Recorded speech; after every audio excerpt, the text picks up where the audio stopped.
There's no doubt about it, I'm going to have some very fertile aubergines. God. Nah. You made me laugh that time. So you were telling me no more silly costumes. Yeah. We're just now we're doing a serious No film more review. gimmicks, Right. cheap tricks, just you, me, and my remote control robots. Okay. Did I tell you about this? So I've just finished making him, Right. and he's going to assist us. Wow. That's brilliant. Do you know, I can see him making a major contribution to the show.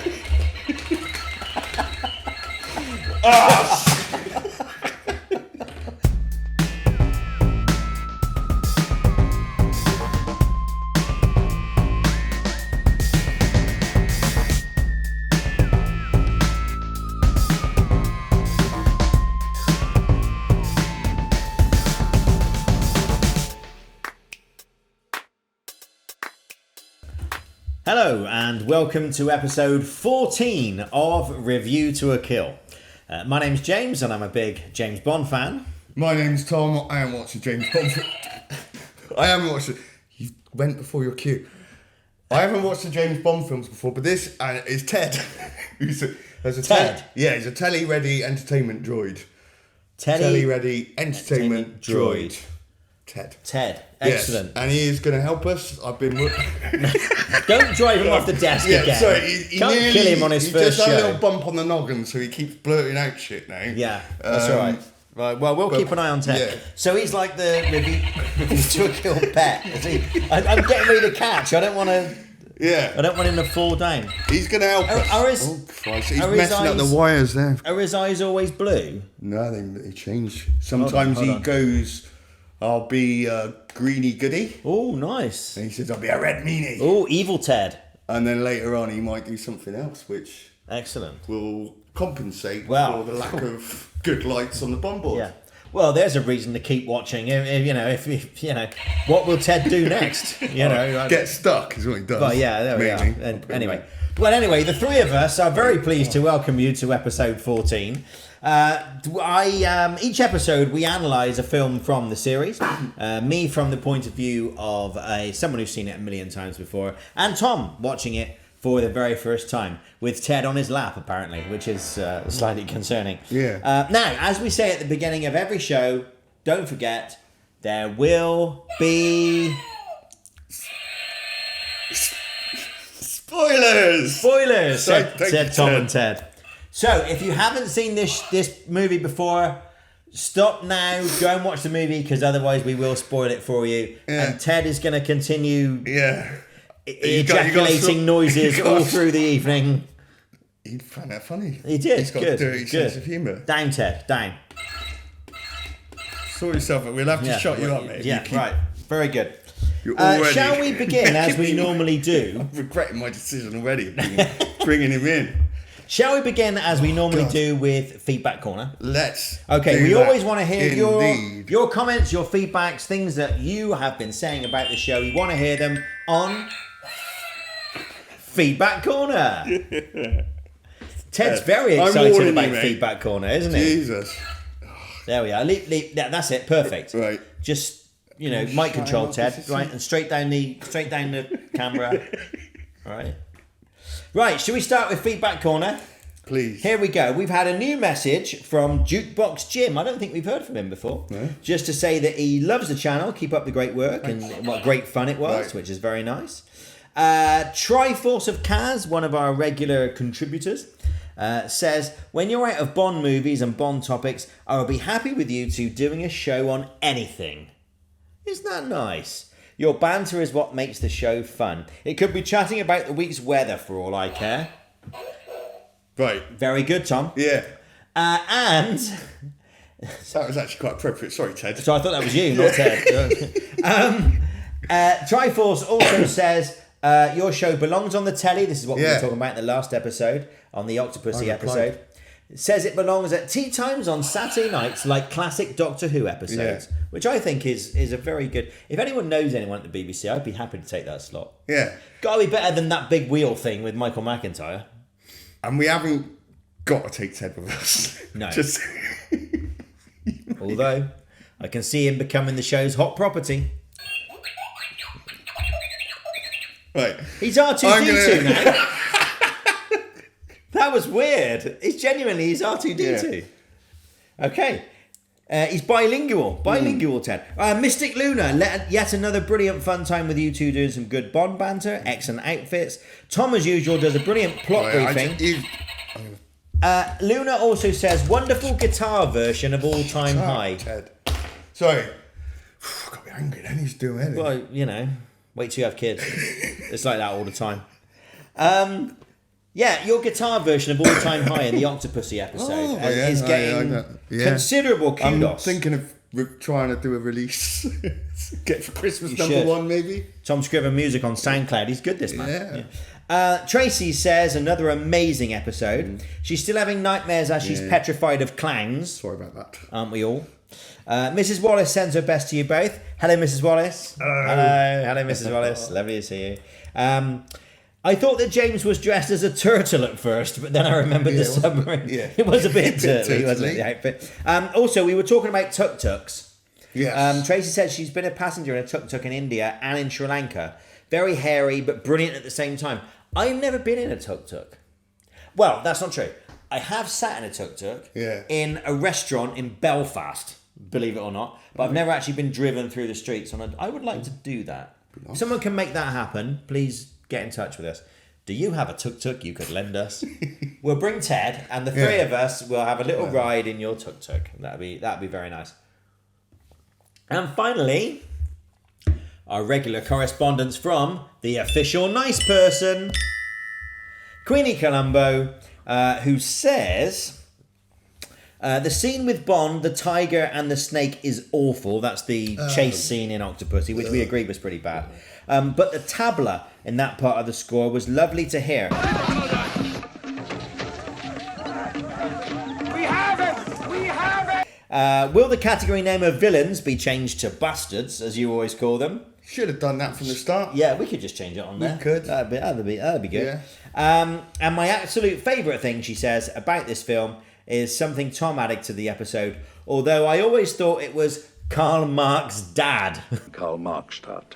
Karl Marxstadt. Karl Marxstadt. Yeah. So, excellent. Well, thank you for your feedback on Octopussy. We always want to hear your feedback here on our humble little tube thing.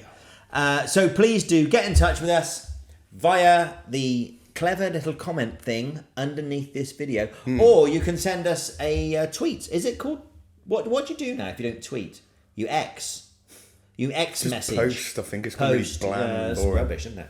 Anyway, do that on that tweet thing us. On @ReviewKillShow at Twitter. Yeah, we would love to hear from you regarding tonight's episode. So tonight's episode is the movie that gave this humble little pod show cast tube YouTube thing show our name, and it is of course A View to a Kill.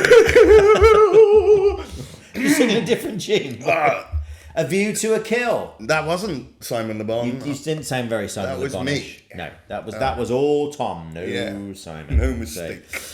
So anyway, tonight we are looking at the 14th movie in the Bond oeuvre, A View to a Kill. Now, do French. We shall do the French chart because I know this is a highlight of everyone's. Luck, pal, is all I'll say. Oh, really? Bad as that? Hold on, let me take a look. What do you reckon? Yeah, I'm going to need a bit of time on this. There's a new word. Okay, so in French, on Tom's very lovely French chart, to give the show a bit of, Je ne sais rien. Yeah, oui. C'est bon de la gâteau, Rodney. In French, A View to a Kill is Dangereusement Votre. Whoa. That's not bad, is it? That's not a bad fist at pronouncing it correctly. I thought it was danger usement. Like, danger usement. Like that's that amusement. arcade in Weston. Yeah. Yeah, that one that had to shut down. Because that's what Bond is, dangerous amusement. Dangereusement Votre. Isn't Votre yours or you? I think it is. You're the French speaker. I really am not. No, mine. As I proved when I was in Paris. Don't know what I mean. Le beer, s'il vous plaît. Anyway, right, there we are. Dangereusement votre or A View to a Kill. And we will start, as we must, crikey. due to overwhelming public demand, with Tom's magnificent plot summary. God. Tom, the floor is yours. Siberia! Siberia. Bond locates the body of... I put 33. That's a good start. 0033 would be great. How many of them are there? Loads. Loads. According to me. 003. So he locates the body of 003 in a load of snow to recover this microchip and then snowboards his way out of danger.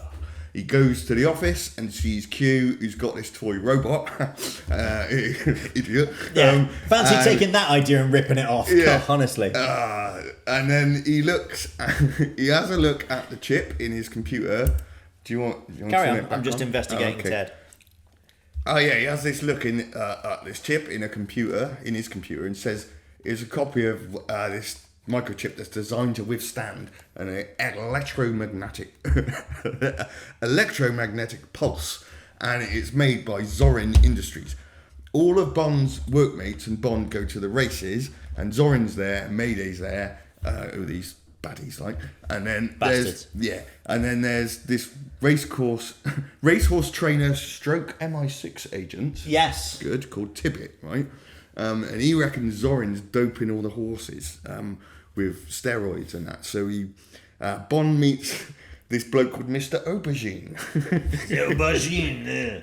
Dangereusement votre, Mr. Aubergine. His way of speaking. Yes. And they're at the Eiffel Tower, and he tells Bond about this horse sale that Zorin's doing, and then he gets killed by a razor-sharp butterfly done by Mayday, who Bond chases, but then she does this massive jump and parachute and escape thing. Yeah. Yeah, right. Bond and Tibbet go to the horse sale, and Bond meets this woman who's had a check for $5 million from Zorin. And then Bond and Tibbet scope about in Zorin's lab, leading to Bond being discovered as an agent and Tibbet being murdered by Mayday. And then they try to kill Bond, which annoys Gogol, because it turns out Zorin used to be in the KGB, but he's gone rogue, right? Ooh. And then Zorin has this investor meeting and reveals his plan to blow up Silicon Valley so he can be the king of the microchip business. Nice. One of the investors in up for it. Oh yeah, they're on a blimp in the sky at the moment. So oh yeah, that bit. Yeah. So one of the investors in up for it, so he gets like chucked out of the blimp. San Francisco. Sorry. Right. San Francisco. Oh, San Francisco. Bond meets agent Chuck D. No, that's not right. Chuck D from Public Enemy. Chuck Lee, sorry, who tells him Zorin's a product of Nazi experimentation with steroids and that's why he's such a wrong'un.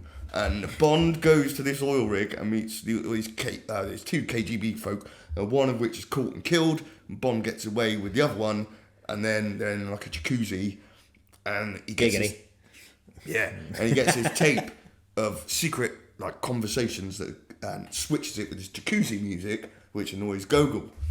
Gogol's annoyed throughout this movie. And then Bond finds that woman who I said got the $5 million check. Mm-hmm. That's Stacy, right? And it turns out that Zorin's trying to buy family's oil business. They go to San Francisco City Hall to check about Zorin's plans. But Zorin kills this chief geologist and sets fire to everything to frame Bond for the murder and to kill him.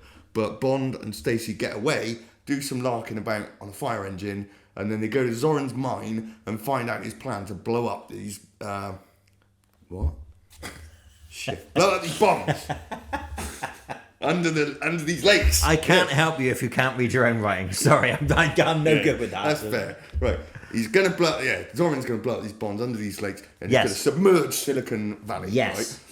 Right? And there's this larger bomb to destroy the geological lock. Zorin sorts all that out and then floods the mine and guns the shit out of all the workers, goes mental, and then Stacy escapes and Bond has a fight with Mayday. Then she realises that like Zorin's ditched her as well. Oh yeah, so she helps Bond get the big bomb out and drives in a car out of the mine, blows herself up. And Zorin and the baddies get Stacy, and they get in the blimp, and Bond grabs onto a rope and they try and knock him off it, but Bond ties the blimp to the Golden Gate Bridge. Bit of a fight, and then so a bit of a fight. Yeah, a bit of a Zorin fight. falls off the bridge. Baddies accidentally blow themselves up with dynamite. Bond is like briefly presumed dead, but then he's found by Q's toy robot having it away with Stacy in the shower. Hey, there we are. Excellent. No, so Ted didn't quite make it through that. Sorry. He wake up, Ted. Come on. He's got nerve the way he chirps about. Right. Well, thank you for that expert welcome. analysis of the plot. We will, of course, examine the story a little bit later on, but it's important that you know the plot so that we can go on and dissect the film with our usual intellectual rigour. So, a bit of basic information about the film. Please. Here we go. This is the 14th James Bond movie, produced by Eon, and Roger Moore's 7th and final appearance as Bond. Which means, for the last time, as a nation goes into mourning, as this is over, for the last time we will do Threads Watch. Threads Watch. I mean, there's a lot to unpack in Threads Watch. This could be longer. I'm wearing Threads Watch here. You aren't are. I? This is Threads Watch for each one. Each one. Love the clown, the way that stands out, and the spacesuit. Very nice. Excellent work, my friend. Threads Watch for A View to a Kill. So I've got a few here. Tell me if I've missed any. Yeah, okay. I've got the white ski suit Lovely. at the beginning with the massive fur around the hood, yeah, a bit which like- somehow contrives to make him look even odder. I mean, Roger's 57 by this point. I mean, He's going for that Han Solo in Hoth, but Yeah, but he's 57 at this point, you know. So and the gigantic shades. yeah, they don't help. No. So he is looking a bit old, and the ski stuff doesn't help. He also has a hat for his first scene in The Office with Moneypenny. In 1985, were people walking around London in the streets with bowler hats on in 1985? I'm not sure they were. He also has a cravat for the scene in Zorin's office, which is a very nice touch. But again, doesn't do much for the old aging thing. You do sort of associate that with your granddad, don't you? A cravat. I do like the riding clothes. Particular nice. shout out to the skinny yellow tie, which I don't know a lot about riding horses, but I can imagine. Well, I'm going to go out and ride my horse. Must just get my skinny yellow tie on. Yeah. That seems to fit. Yeah. What else have we got? Oh, the silk kimono covered in dragons when he's in the jacuzzi in San Francisco. I mean, not even Del Boy would wear that. It's pretty awful, isn't it? To be fair, I'm delighted to say, another brown suit. Roger's been something of a brown suit connoisseur, hasn't he? This is with the brown tie. With the brown tie, lovely It's look. classic brown. It's like a woolly brown as well. Yeah. It's quite an odd colour brown. So anyway, Yeah. and also we've got a nice 80s leather jacket that he wears. Proper Fonz jacket, innit? Proper. Do you know in the market they used to have those stores that were just all leather jackets off the back of a lorry? It does look like one of those. It's that 80s baggy thing going on around the middle here. I must have missed some. What have I missed? Couple, not much. The white tux he's got has got massive surveillance specs. Yes, which are nice handy. huge glasses. There is a lovely tracksuit again. Nice. Oh yeah, the one velour with the pipe- tracksuit. The piping, Lovely, great look. Yep. spot on. It's not really a tracksuit though, is it? It's more like a sort of lounge suit. Yeah. It's sort of, you wouldn't go out and go exercising in it. It's more for sort of chilling out around the house. would. Well, but of course. He's Rog. He's Roger. This is 1985. This is what you do. That's what I got, really. Okay. Well, there are a couple of other things I just want to point out. Well, one in particular, actually, just away from Rog for the moment. Grace Jones wears some amazing clothes does. in this. Show some of those. Particularly the red outfit at Ascot. Like the big- What yeah. is all that about? Pretty out there. Looks like one of those, you know, the Emperor's Guards in Return of the Yeah. Jedi, like the big thing on their head. So anyway, just wanted to mention that as well. Is that it? I think we got to the end. Is that That's the last all I've ever got. Threads Watch? This is a seminal moment. It's the last ever Threads Watch. Well, thank you, Roger. You Thanks. have It's been dressed very well. It's been real, as Tom's t-shirt proves. So there we are. That was With a great deal of sorrow, the last ever Threads Watch. Threads Watch. Okay, shall we move on? The cast for A View to a Kill. I keep wanting to call it Review to a Kill. It's really annoying. Yeah. I know, sorry. A View to a Kill. Yeah. The cast. So, Roger Moore signed up for his 7th and final Bond performance. No negotiations or looking for another actor this time. He's just signed on the dotted line and did it. No problem with that at all. Christopher Walken, of course, as Zorin. He's good. He is good, isn't he? Bit of an adopted Bristolian, Christopher Walken. He's been around. The Outcast. He's been here a couple of times filming The Outcasts. Outlaws. Sorry. Yes. Yes, and they wanted an offbeat character to be the chief baddie. Well, they certainly got that. They got it. They did originally sound out David Bowie for the part. But he had to turn it down. So another person who was sounded out but didn't get the part for Stacey was Priscilla Presley. Okay. She was considered, but was committed to filming Dallas, the soap opera with the big shoulder pads. She went on to be in Naked Gun. In the Naked Gun. Yeah.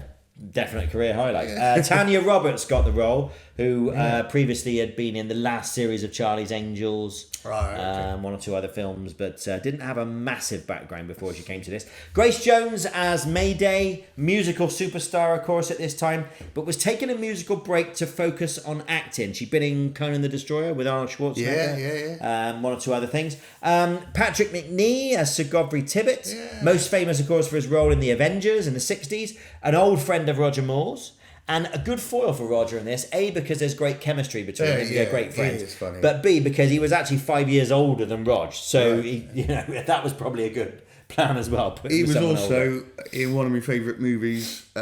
This is Spinal Tap. He's got a little role with Sir Dennis Eaton Hogg, the record I forgot company. he was in Spinal Tap. Yes, you're right. Tap into America. Yeah. Very good. Yeah. Return of Robert Brown as M, Jeffrey Keane as Frederick Gray, and Desmond Llewellyn as Q.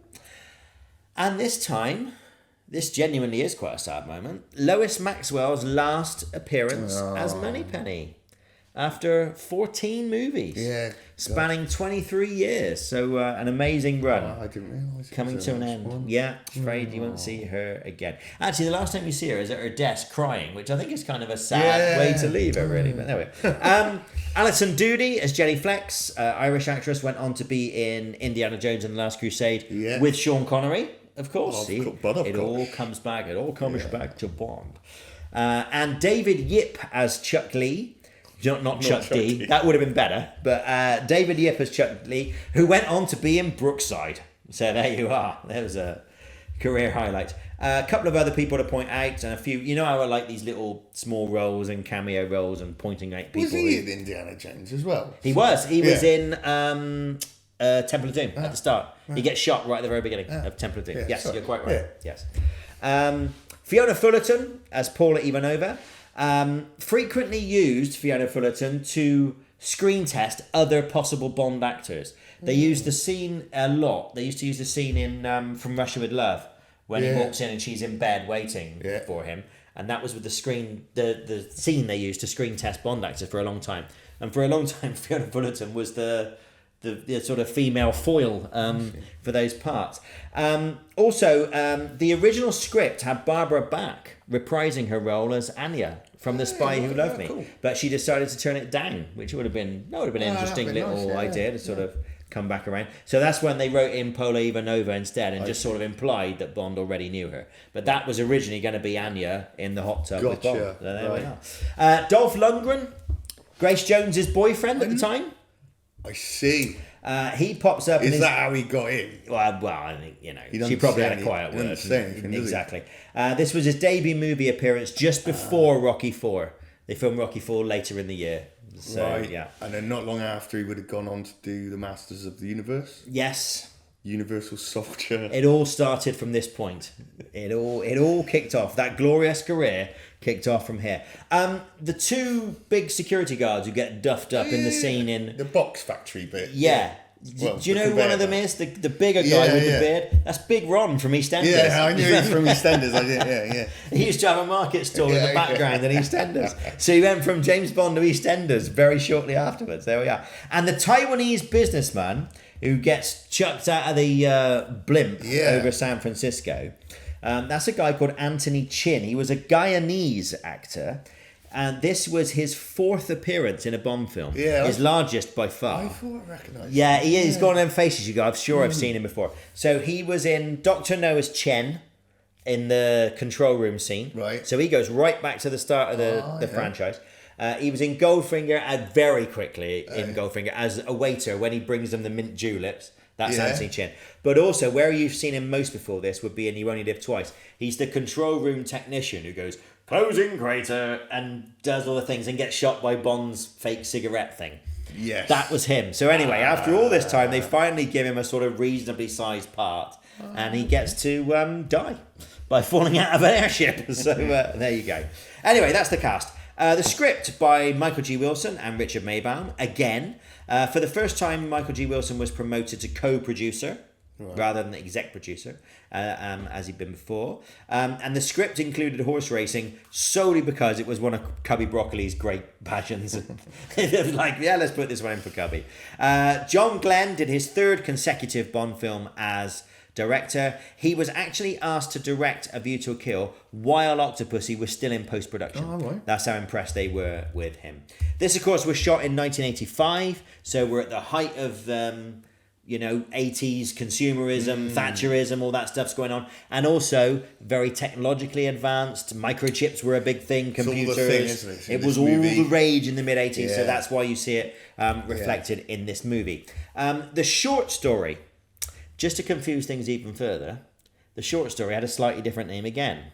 The short story from which this was taken was called From A View to a Kill. show because that's on the last move on Octopussy. They put the from in the James Bond. That's what we're returning From A View to a Kill. They did. Great spot, great mate. Fabulous little observation. But yeah, they took the from out. They felt A View to a Kill was just a bit sort of shorter and punchier. So the original short story From A View to a Kill was in the For Your Eyes Only collection.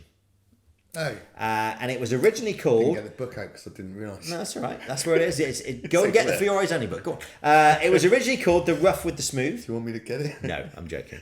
It was originally called The Rough with the Smooth, and nothing survives from the short story.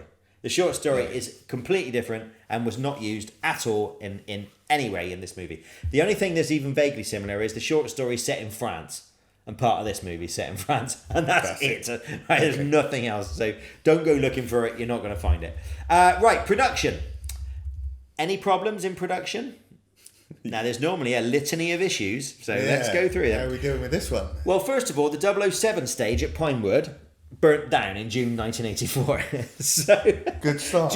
Great start to the production. So just before shooting was due to start, they had to rebuild in 12 weeks the entire stage. And they actually built it, and it was used for the interior of the mine. So they did all that in just 12 weeks from it being a sort of smoking hull. So, very, very impressive, really. The Eiffel Tower jump, the skydive jump, there is a great story around this. So B.J. Worth was the guy who did the jump, as we've seen him do many other aerial stunts. I think I know he the was guy, in Moonraker, yeah, he was in Octopussy hanging onto the plane, all that stuff, right? So they said, right, we'll get BJ to jump off the Eiffel Tower, done. They had a backup guy, a backup stuntman called Don Caldvelt. And they said, right, you're the backup, you'll jump off as well, and we'll sort of use a combination of the two shots, your two jumps to do it. Nothing can go wrong. BJ Worth did the jump the first time. It all went perfectly. They got all the shots they needed. And they said, you know what? We're happy with that. Don, we don't need you to do the jump. Don was, let's be honest, pretty pissed off. Went back up the next morning and jumped off anyway, just for a laugh. Right? Which, of course, didn't have any permissions from the Parisian authorities, whatever else. So there was an almighty hoo-ha between the producers and it was fine. But there was an almighty hoo-ha between the Parisian authorities and the producers. And the authorities were saying, you're out. We're not going to let you film anymore. So they had to really like kiss some ass to basically get back in. Don obviously got fired and was never used on a Bond film ever again. But, you know, what a way to go out. Come on, you know. Couple of other little problems. Grace Jones and Roger Moore didn't really get along. It was fairly well documented that they weren't particularly friendly. Neither seemed particularly egotistical. No, yeah, true. Well, very well observed. But also, they're just such different people, aren't they? They're just chalk and cheese, aren't they? You know. The other thing is the fire in City Hall in San Francisco. You know what I'm going to say. Yeah, I know. You know what I'm going to say. I don't know. That was genuinely City Hall. They genuinely set it on fire. Yeah. It wasn't squibs or they genuinely went, no, we're going to set this on fire. This had the potential to go very, very badly wrong, but it didn't. They all sort of, you know, it was lots of smoke and it was all fine. But honestly, imagine deliberately setting fire to City Hall thinking, yeah, this will probably be all right. I wish I was this will be okay. Business. I know, it's just do stuff like that. It's just so much fun all the time. Yeah. Anyway, the finished movie, couple of controversies. Well, nothing massive. This is a sort of pretty controversy-free movie overall. One thing we should point out, and I know we joke about Roger's age, but we can't really get away from the fact he's 57 years old. And looks it, if we're being honest. I mean, he's still good looking, but he does... It's not like he goes, he doesn't look 57, he looks 45. He doesn't. He looks sort of roughly his age at this point. Yeah. So you have to sort of suspend your disbelief a bit. And of course, the other problem is Tanya Roberts was coming up to 30. She was still 29 at the point when she was filming this and jumping in the shower with Roger and all the rest of it. And during filming, Roger actually discovered that he was older than Tanya Roberts' mum, which is kind of... So that may have been a bit awkward. Who knows? Maybe contributed to him deciding to pack it in. Who knows? But I wouldn't say it's a controversy, but it is something you look at now and think... And laugh at. That's a bit of an age gap. Come on. Yeah. Anyway, reception. The critical reception for this was pretty mixed, to be honest. It wasn't as well received critically as the previous two movies had been. It's only 38% on Rotten Tomatoes, actually. So quite low. But the box office, massive success. The budget for this was $30 million, so a little tiny bit more than Octopussy. The box office take was $152 million from a $30 million budget. So fantastic. Slightly down on Octopussy, but hardly cause for concern. You know, it's wiping its face 6 times over. You know, it's still doing serious business for the producers. So that was a quick capsule review of A View to a Kill. Thank you. Thank you very much. Rog does a lot of in this movie, doesn't he? In Zoran's office, when he goes, would you prefer stamina or speed? Well, a little of both. But anyway, that was a quick review of A View to a Kill. We will return in but a moment to assess this more thoroughly using science and maths via the BondBoard. We shall return. Spellcasting! B-O-N B-D B-A-R-O what? B-D Go. Activate! Wow, look at that. Oh, they're changing colour again. Yeah, I've got that, but it's not in time with our voices. No, but it's nice to see them changing colour again, and it's nice. We could have done that for the last 2 weeks, to be honest, if I'd have realised. I'm just impressed the level of work that goes into it, as I always am. Ooh. Ted's going to join in. Excellent, nice. Ted's going to change colours. Right. Disco Ted. Yeah. But shut your face, Ted, because you're doing me head in. Right. These are the 12 categories which we think make up the great Bond film. Currently, in third place, we have... It's Thunderball with 186. Second place is Goldfinger, 191. And first place is The Spy Who Loved Me with 198. There we go. Nice. Right. The first category is the pre-title sequence, the opening sequence. What do you make of the opening sequence? Well, we have some very nice clothes that we've We mentioned. do, lovely. And we have some buggies and stuff. Yeah. We've got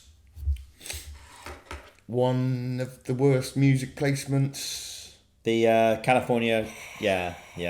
I mean, we may as well talk about that now. I've got to say, Do you like it? I don't like it. I don't hate it as much as some people do. I'm sort of, it's fine. It's only lasts for 20 seconds, you know. I think I could just think there's probably a bit of music that would fit better with that. Should we have a look?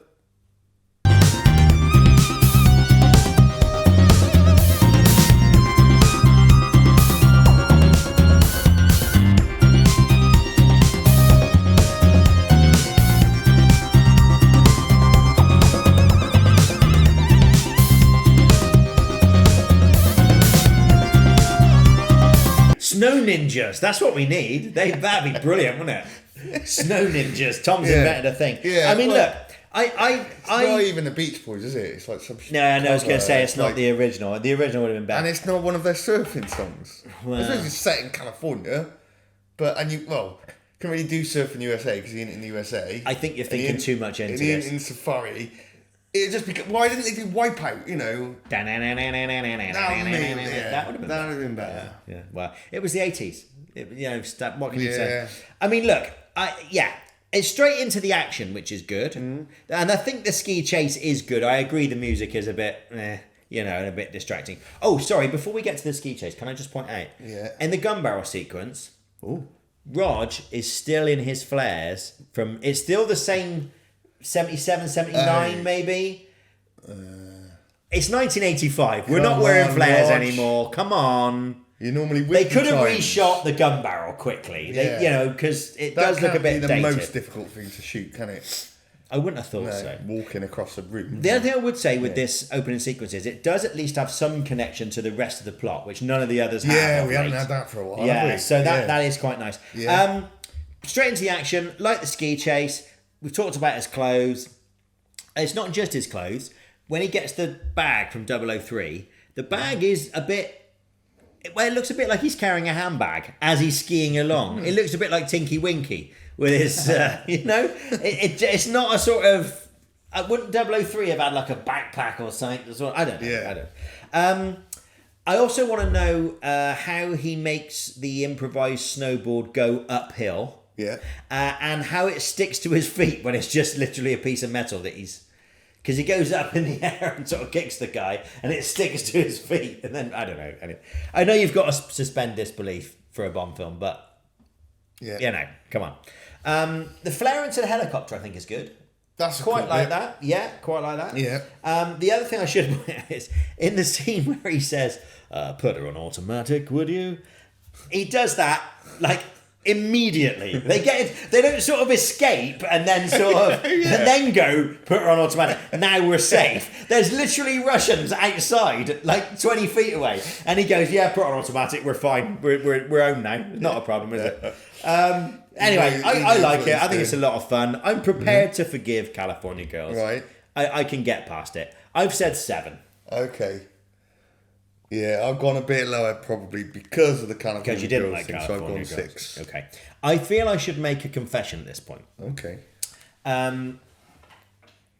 This was the first Bond movie. I was 10 when this movie came out. Yeah, and it is gonna... You got a soft spot. I have got a soft spot for it. It's gonna colour my judgment a little bit here all right. because I do remember... I remember seeing like the promotions of Bond in his tuxedo running up the Eiffel Tower and stuff, and it just sort of stuck with me. So I know there is a lot wrong with this film, and I'm happy to concede it. And the fact that the leading man is 60 and looks it, is the biggest problem. But I just do like it. Okay. So I'm sorry, my scores are going to be unusually high. No apology I necessary. apologise. Right, theme song is next. Yeah. I guess this was the first Bond theme that was really aimed at me, right? Or young people, Guess so, certainly. yeah. Duran Duran. First time a band had ever done a Bond theme.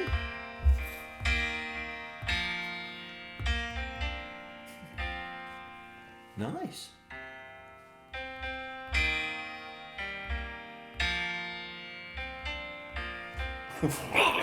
Yeah, nearly there. Oh, very good. I like that. Nice piano version of it.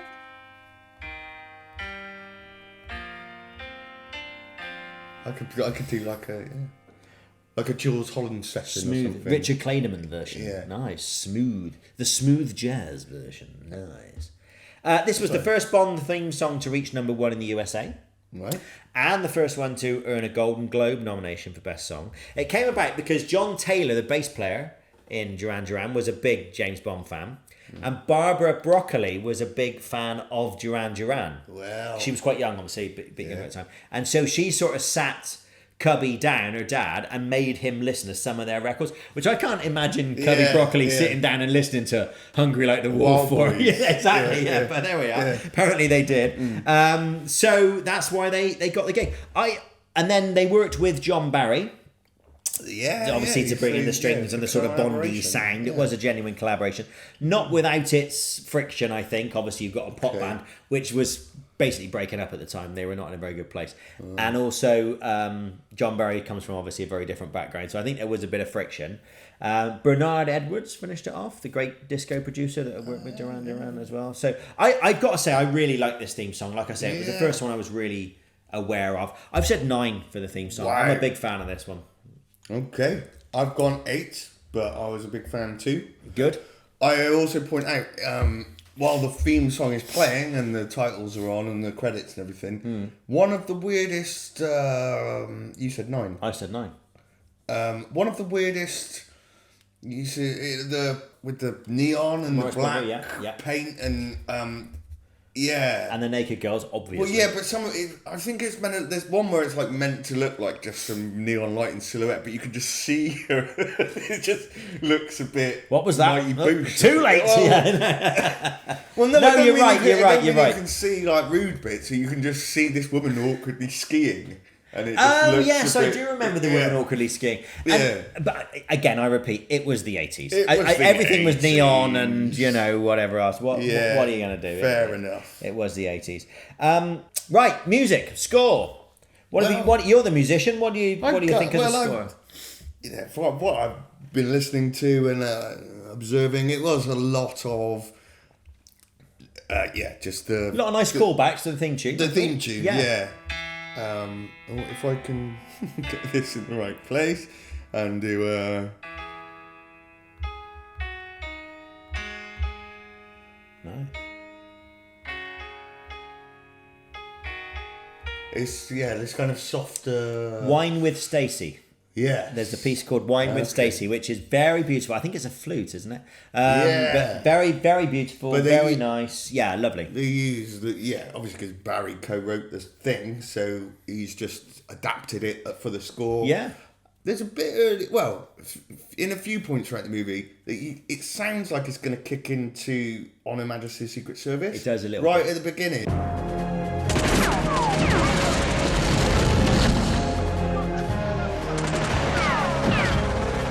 It's quite reminiscent. I think it's deliberately reminiscent. Little callback. Yeah, it could be. But you think it's going to go to the full... Yeah. And it doesn't quite do it, but it sounded good. Yeah, and I don't mind the fact that the theme tune is used in different ways. Yeah. Like the big fanfare when he's carrying her down the step.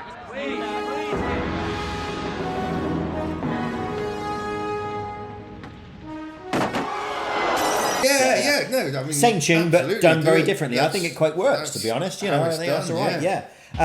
We do have a bit of a sleazy saxophone again, I'm afraid to report. But no, on the whole, very happy with the score. Think it's a good one. What have you said? I've only gone 7. I've also gone 7. Yeah. Fair. A good solid Barry score, I would say. Yeah. Cool. Stunts.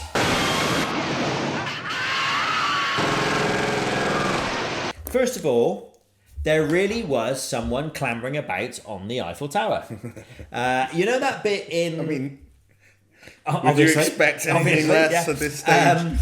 And not just on the steps, but genuinely clambering about outside. So there is a bit where you see Grace Jones's character, obviously it's not her, but it's her character, sort of go over the steps and onto one of the girders and sort of shimmy along the girder and grab the other side of the girder. That was a stuntman. There was nothing underneath them. They genuinely did that. So I mean, I think it is, you know, I think that section works really well. I know you have to suspend your disbelief because Roger's a bit too old. I get it. I know you can see the stuntman when he jumps down and lands on the roof of the thing. You go, okay, that doesn't really look that much like Roger. I get it. But as a sequence, I think it works really well. Okay. Yeah, and the jumping off the Eiffel Tower was originally in the early draft of the Moonraker script. They were going to do it then, so it was something they'd sort of planned to do a while ago. When he then lands and he's driving half a Renault around Paris, which again I like very much, around the Pont d'Alma and all that around there. I mean, I know it's all a bit silly, but it's Roger Moore driving half a Renault around Paris. Who doesn't want to see that? Come on, it's fun. You know, it's great. It is the daftest bit, probably. And again, very clear shots of not Roger Moore. Not Roger Moore, exactly. There is a shot of Remy Julien was the guy who did it again. It was actually his son who had to do the stunt where he drives onto the roof of the bus. Oh, yeah, that's good. And he had to do it twice. Because the first time he actually flipped right over and skidded about 50 metres on the ground. And then he was like, can you just do that again, mate? Like 2 months later after he after he'd recovered. No, apparently he was fine. He did it again.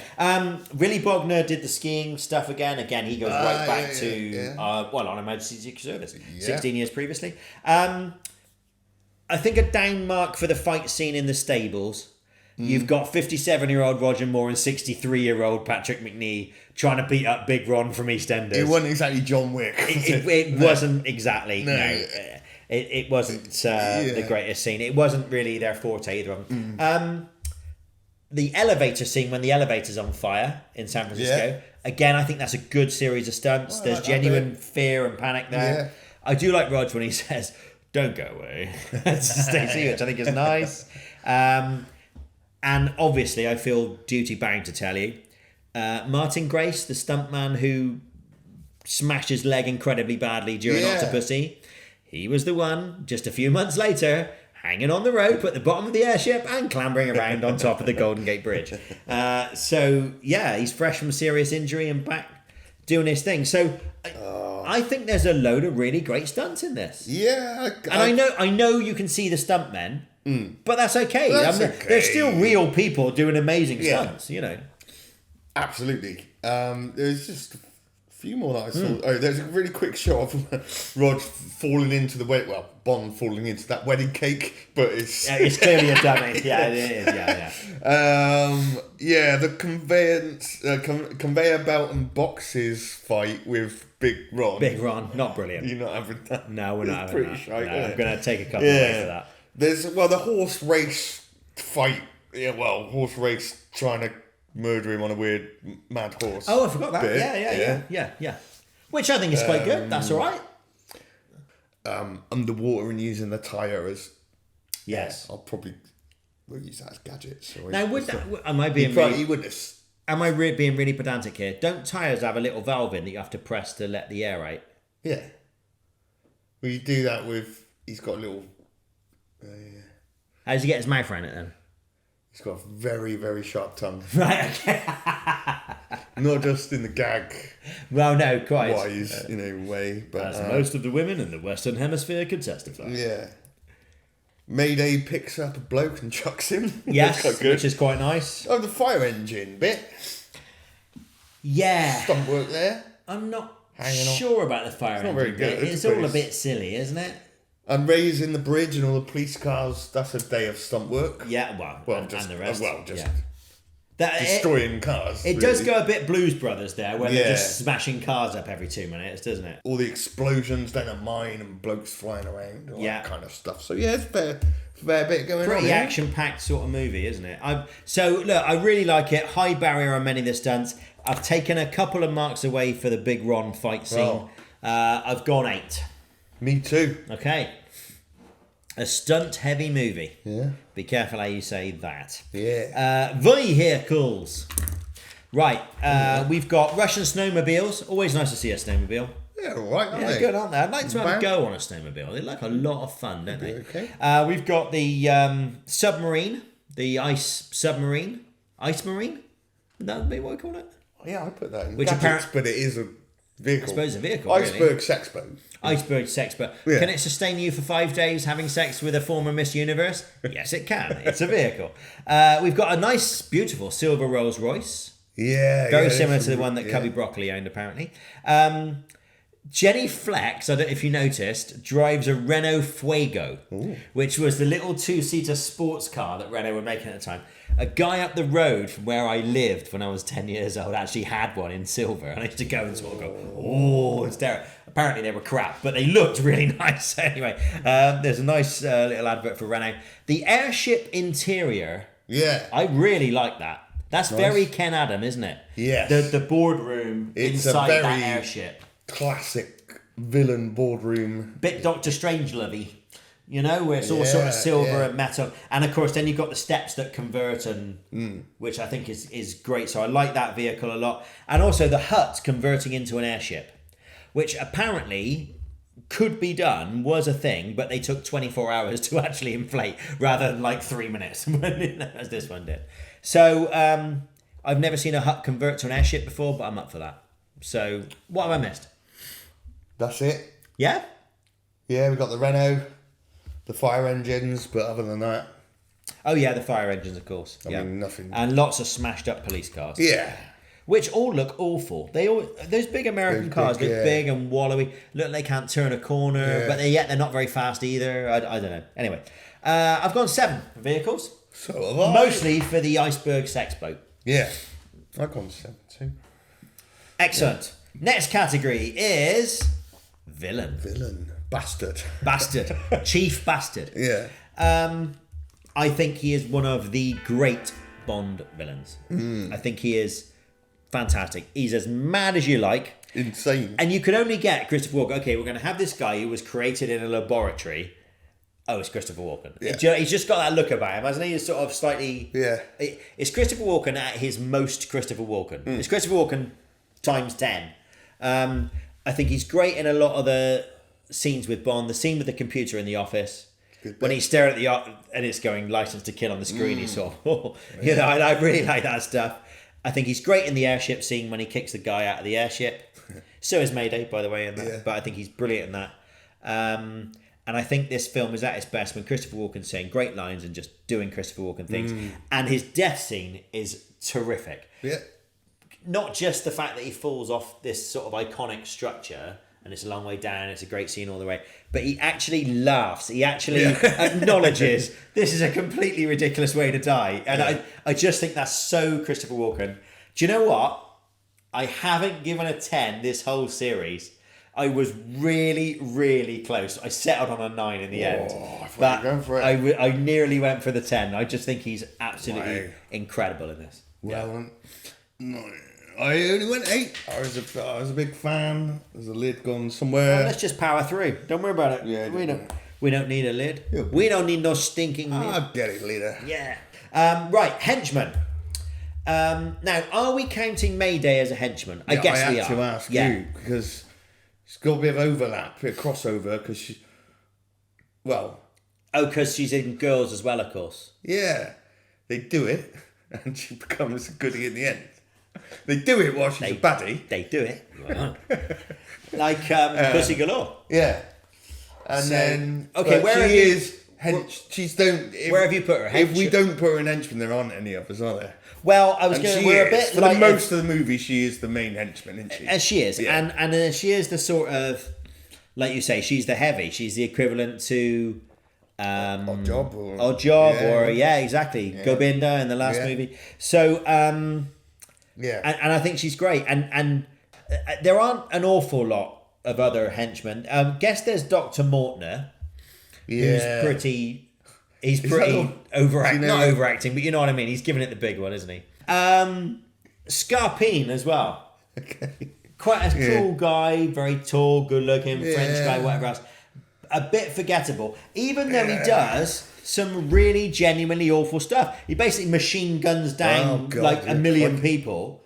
He should be like top tier baddie, but he's sort of not really. So if you don't have Grace Jones in Henchman, the score's going to be quite low. You put her in, I think you're in a higher score. I have. A couple of other quick things to say about supporting cast. We sometimes talk about the supporting cast, don't we?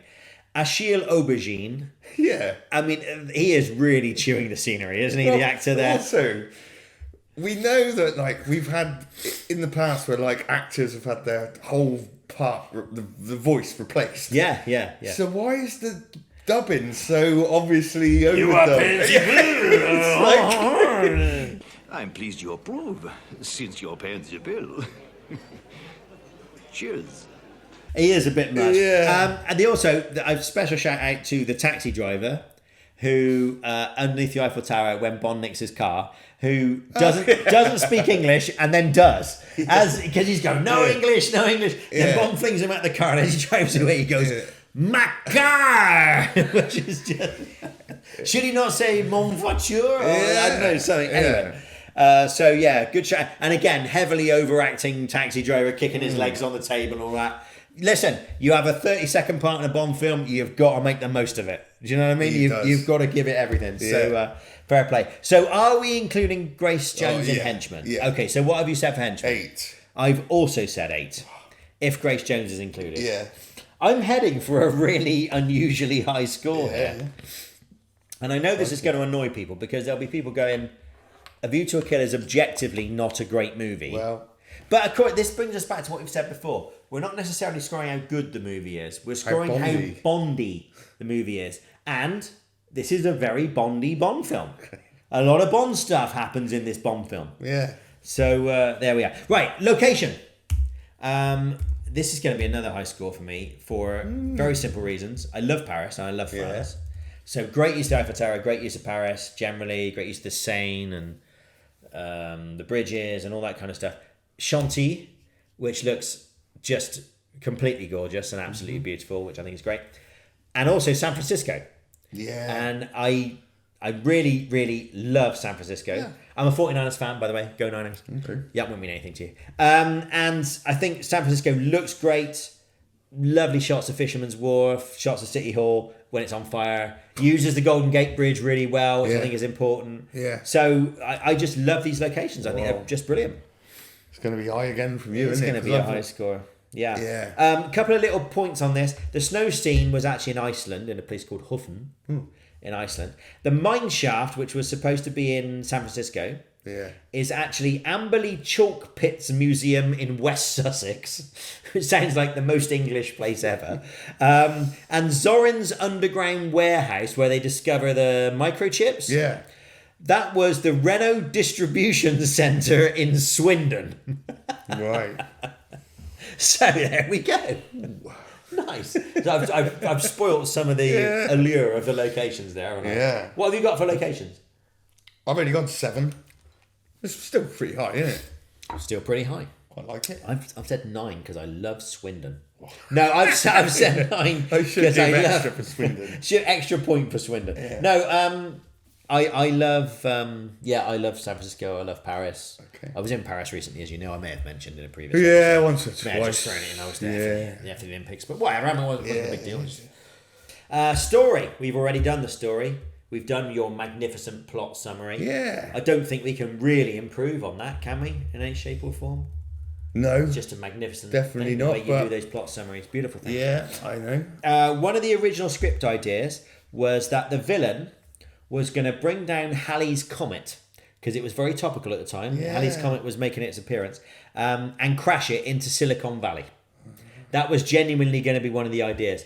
I don't know how the hell you would have even... Right, we're going to crash a celestial body into an office block. Yeah. Okay. Sort of the plot Flash Gordon.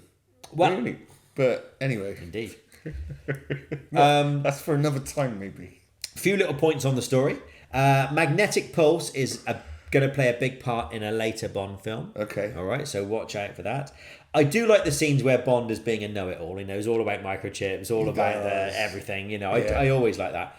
The scene at Ascot gets a lot of criticism because they are all like a million years old by that point, right? And even Moneypenny, they're all very old by that point. Yeah.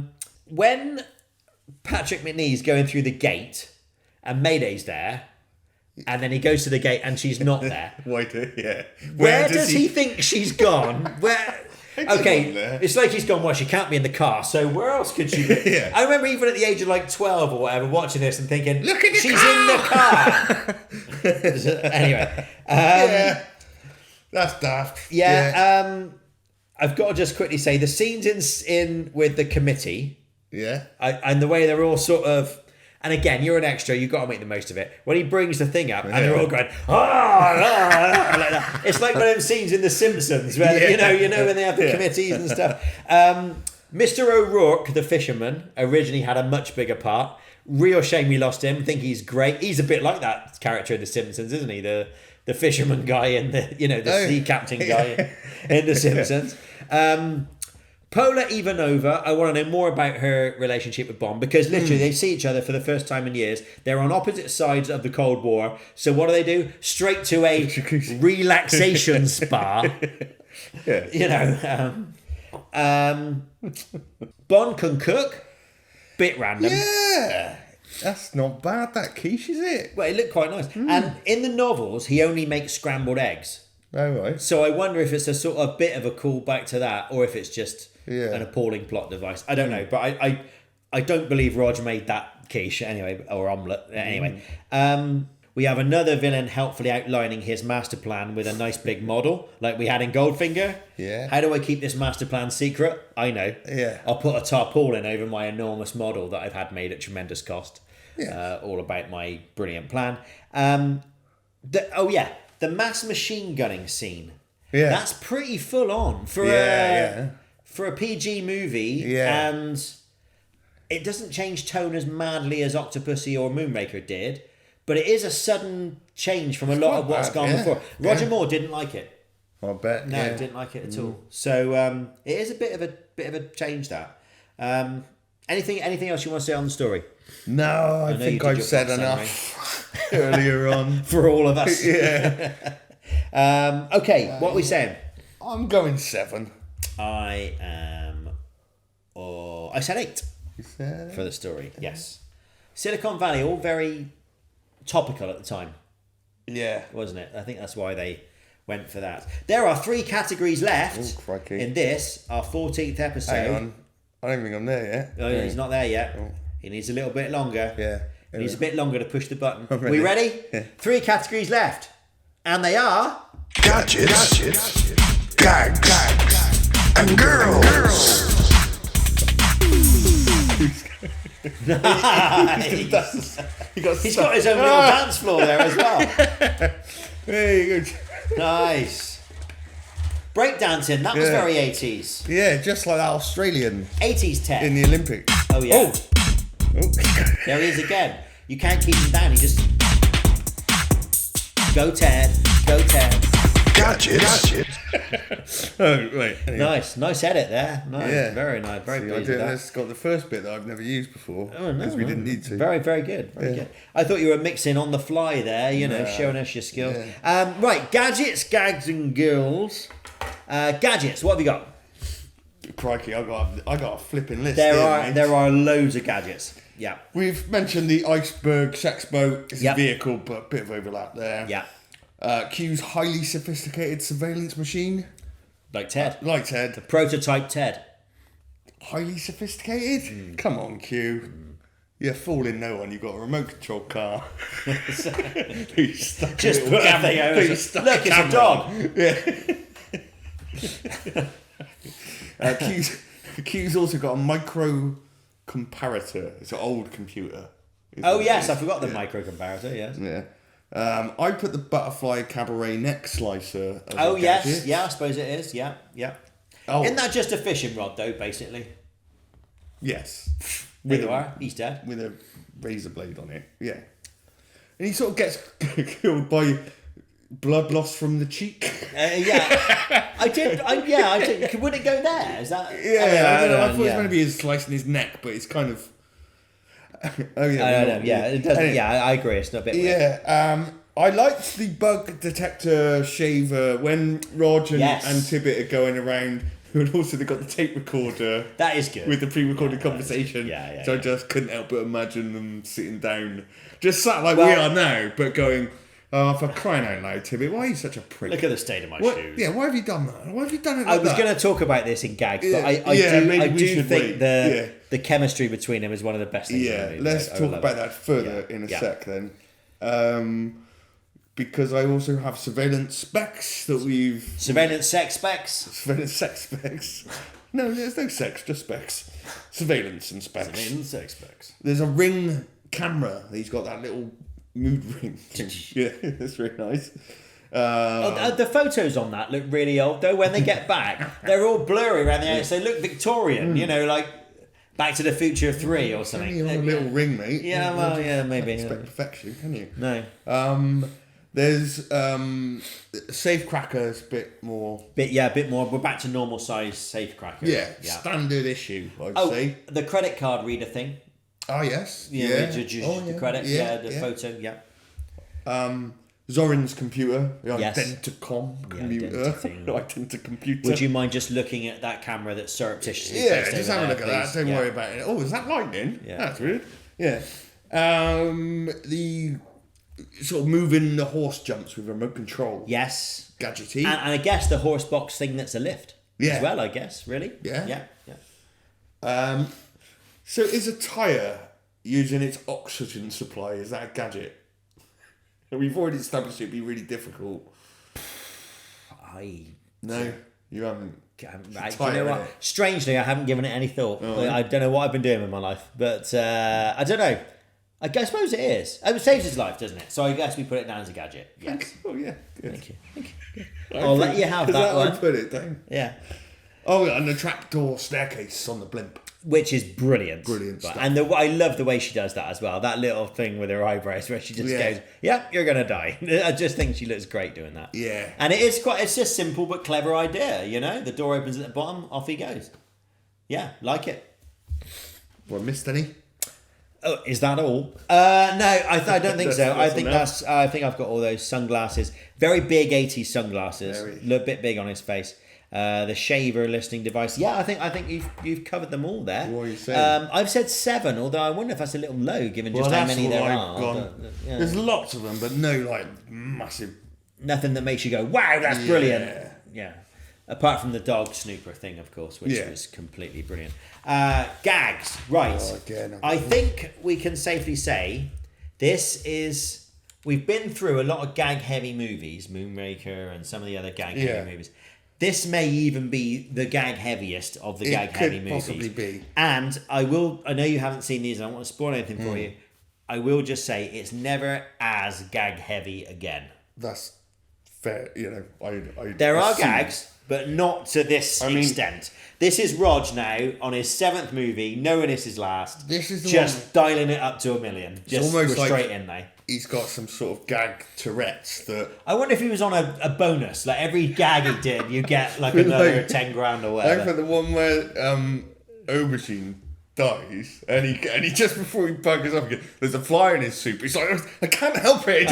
He just come out, and It's just sorry, a I'm reflex. really sorry. That was really There's inappropriate. nothing I can Bye." do to control it. When they just arrest him and go, "Well, you were sat with him, you must have stuck the thing in his head." Anyway. Yeah. Right, I've got a few. So, I don't tick these off your list. Yeah, okay. I've got heck of a crowd on the piste.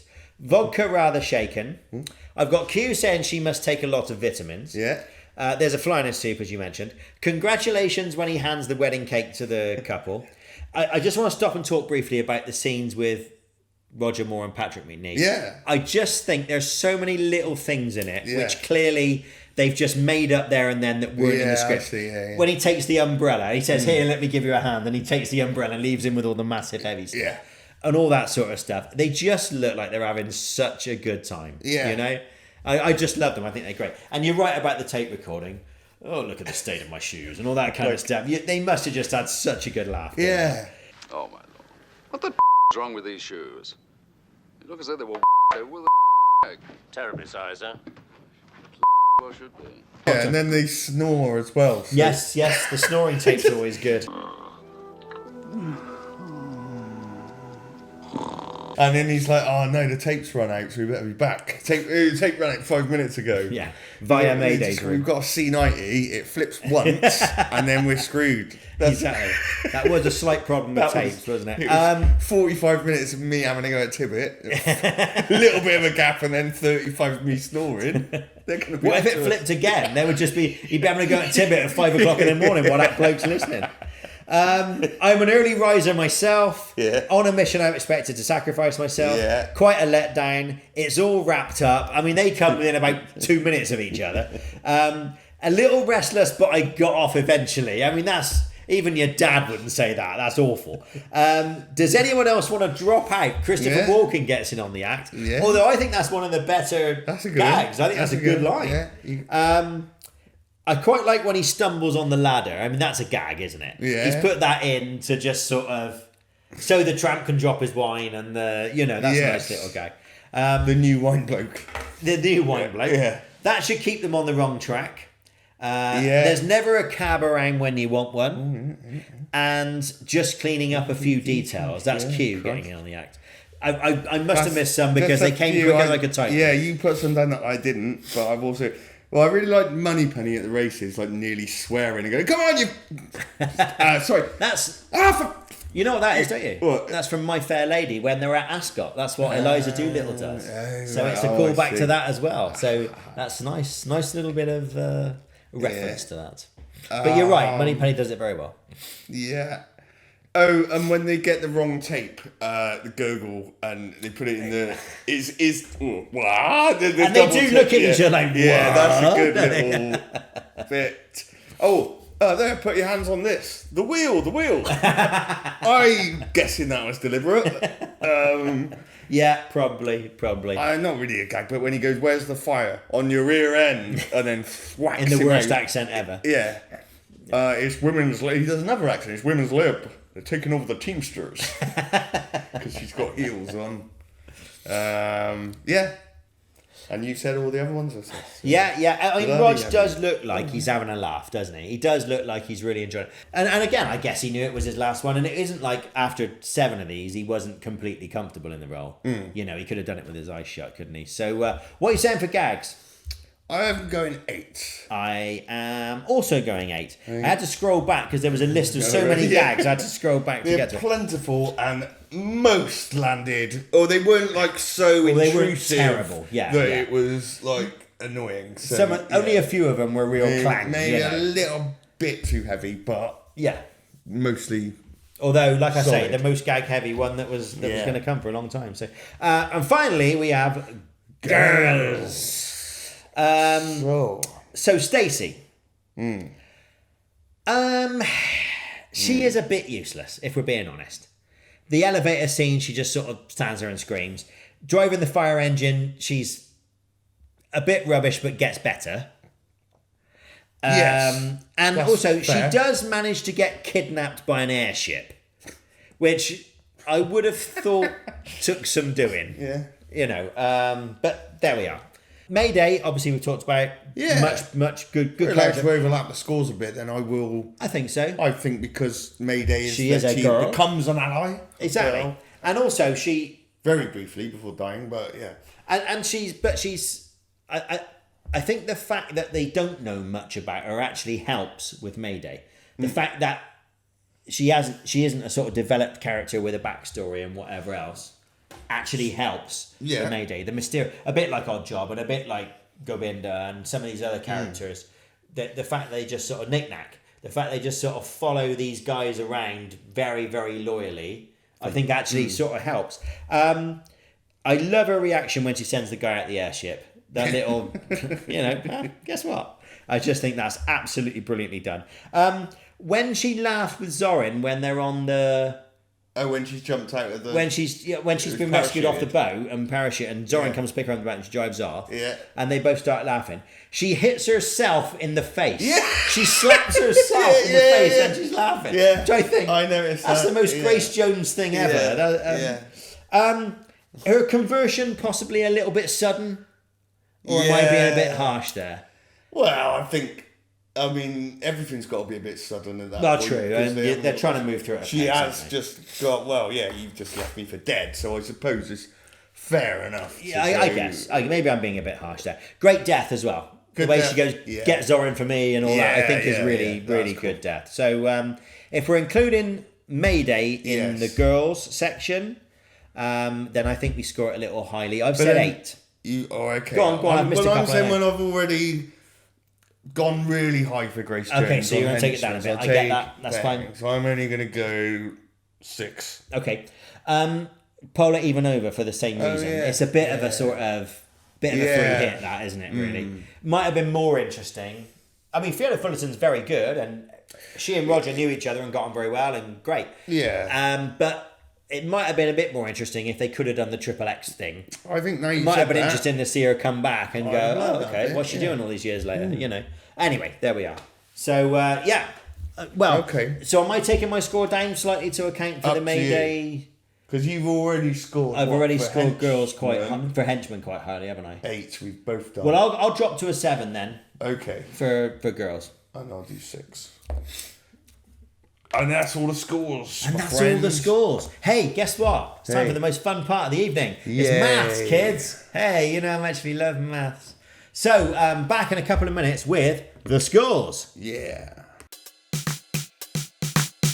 We have done some maths. Ted is very excited. And we have scores. So, he's turned into Thomas the Tank Engine. Right. So, right, we have a score. I've inputted your data. Ooh. Ooh. And I have scored it. Yeah. Go on. You've scored it 94. Out of 120. And you've scored it 87.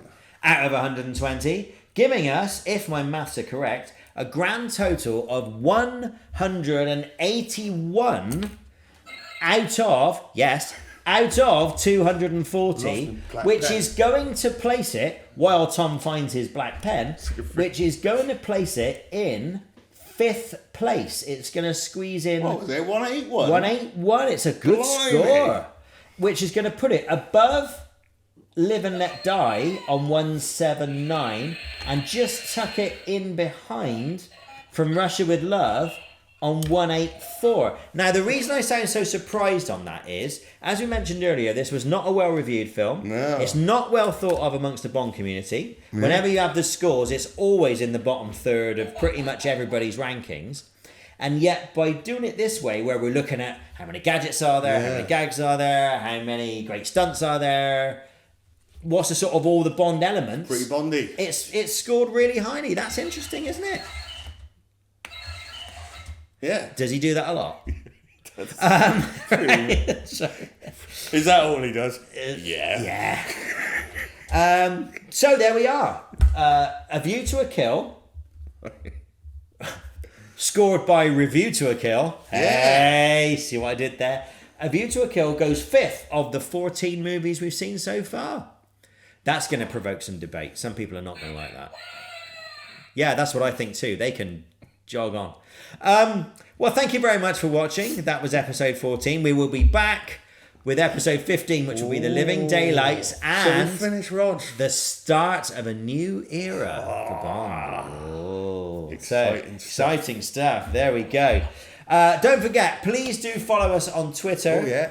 At Review Kill Show on Twitter. Please send us comments, feedback. We always want to hear from you. And the other thing is, please do subscribe. To Luxury Tedium. Luxury Tedium is our YouTube channel. Well, I say ours, it's all Tom, basically. I just turn up and talk crap. Yeah, that's true. So please do subscribe and follow us. And we will see you next time for episode 15 and more of the same. Yeah. Cheers, James. Cheers.